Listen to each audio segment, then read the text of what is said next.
फक्त 10 दिवसात संपूर्ण देशात खळबळ उडवून देणारी घटना. नमस्कार आणि या विशेष विश्लेषणात तुमचं स्वागत आहे. आज आपण मे 2026च्या इंधन दरवाढीच्या संकटाचं डीप डाईव्ह विश्लेषण करणार आहोत.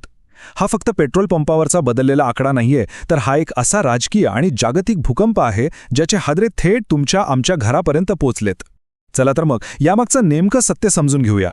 आता हा आकडा बघा, ₹7.52.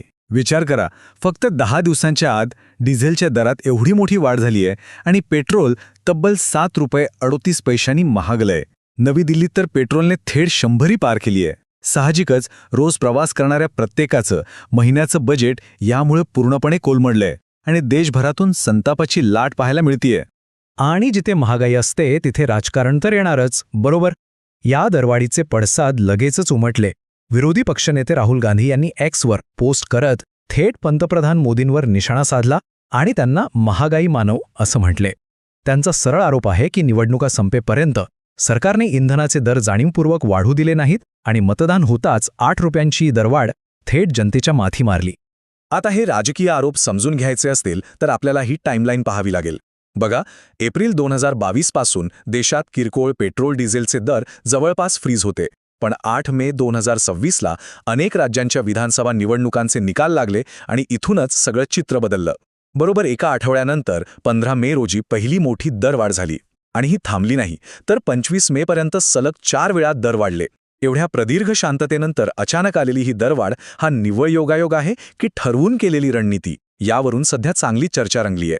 आता वळूया पुढच्या भागाकडे, प्रादेशिक वास्तविकता आणि ग्राहकांचे हाल.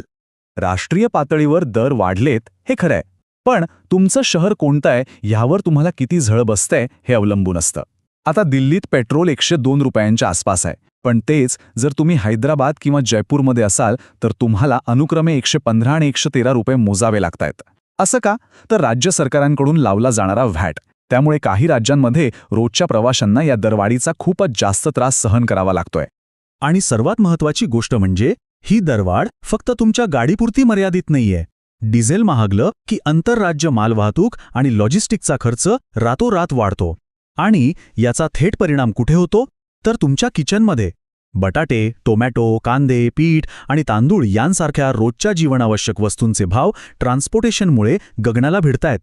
थोडक्यात सांगायचं तर खिशाला पडलेलं हे भोग आता थेट ताटापर्यंत पोचलंय. मग आता एक मोठा प्रश्न पडतो. ही दरवाढ फक्त निवडणुकांशी जोडलेली राजकीय सोय आहे की यामागे काही मोठं जागतिक स्तरावरचं मॅक्रो इकॉनॉमिक कारण दडलंय? चला थोडं व्यापक दृष्टिकोनातून याकडे बघूया. भाग 2, जागतिक पुरवठा संकट. आता थोडं जलाच्या नकाशावर नजर टाकूया. तुम्हाला फेब्रुवारी 2026च्या शेवटी अमेरिका आणि इस्रायलने इराणवर केलेले हल्ले आठवत असतील. या एका घटनेमुळे मध्य पूर्वेत खूप मोठं जागतिक ऊर्जा संकट उभं राहिलं.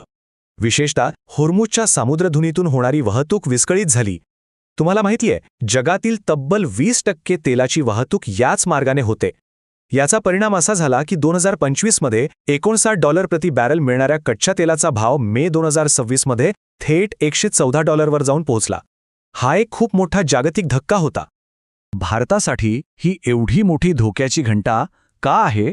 कारण आपण आपल्या गरजेचं तब्बल 85 ते 89% कच्चे तेल बाहेरून आयात करतो. आपण पूर्णपणे दुसऱ्यांवर अवलंबून आहोत. त्यामुळे जगात कुठेही काहीही झालं आणि तेलाचे भाव वाढले की त्याचा थेट आणि गंभीर फटका आपल्या अर्थव्यवस्थेला बसतो. त्यात आणखी एक संकट म्हणजे आपला रुपया.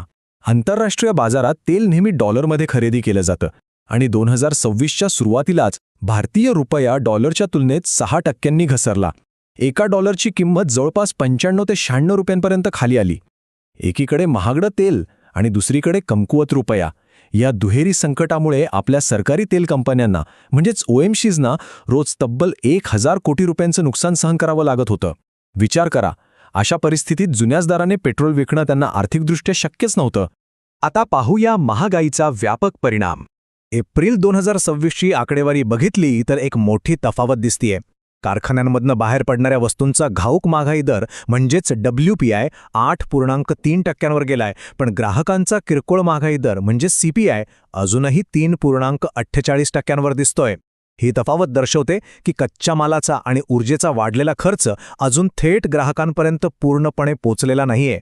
पण अर्थतज्ञांचा स्पष्ट इशारा आहे की लवकरच किरकोळ महागाई दर आणखी 35 ते 45 बेसिस पॉइंट्सने वाढेल आणि याचा मोठा फटका तुम्हाला आम्हाला बसेल.